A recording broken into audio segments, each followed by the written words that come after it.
20 साल पुरानी पिक्चर है, मिलियन डॉलर बेबी। तो फ्रैंकी एक जिम के कोच है, बॉक्सिंग जिम के कोच है, और ये जो महिला है मैगी, ये लगभग 40 वर्ष की हो रही है और ये जिंदगी में बहुत मात खाई हुई, चोट खाई हुई महिला है, लेकिन ये कहती है मुझे बॉक्सिंग सीखनी है। तो ये जो बॉक्सिंग कोच है, ये मैगी से बोलते हैं कि पहली बात तो तुम महिला हो, मैं लड़कियों को सिखाता नहीं, it's a men's gym, I am a men's coach. और दूसरी बात, तुम्हारी उम्र ढल रही है, तुम क्या रिंग में उतरोगी। वो लड़की, वो महिला हट पकड़ लेती है, बोलती है मुझे तो लड़ना है।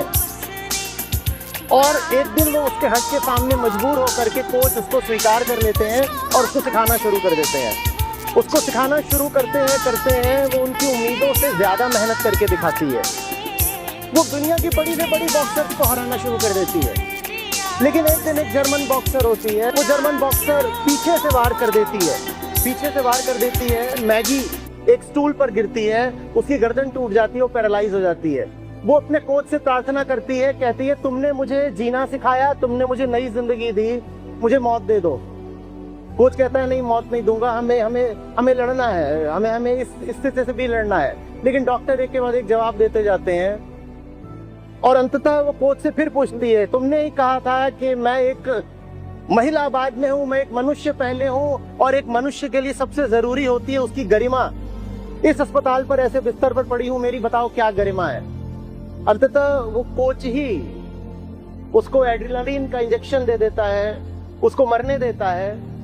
मरते हुए मैगी, बॉक्सर, चैंपियन बॉक्सर, दुनिया में राज करने वाली बॉक्सर, उससे पूछती है आप मुझे प्यार से कुछ बोला करते थे, वो शब्द मुझे ठीक से याद नहीं आ रहा है, शायद माँ हुस्ले किसी अन्य भाषा का शब्द है।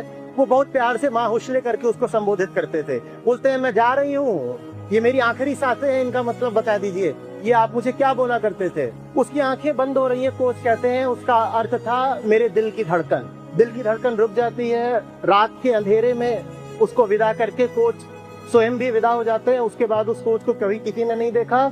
इस अंत को दुखद मत मानिए, मैं मृत्यु की बात नहीं कर रहा, मैं पुनर्जीवन की बात कर रहा हूँ। मैं उस जीवन की बात कर रहा हूँ जो गरिमा से परिपूर्ण है, जिसमें एक महिला कह रही है कि मुझे मृत्यु तक मंजूर है, लेकिन गरिमाहीन जीवन मंजूर नहीं है।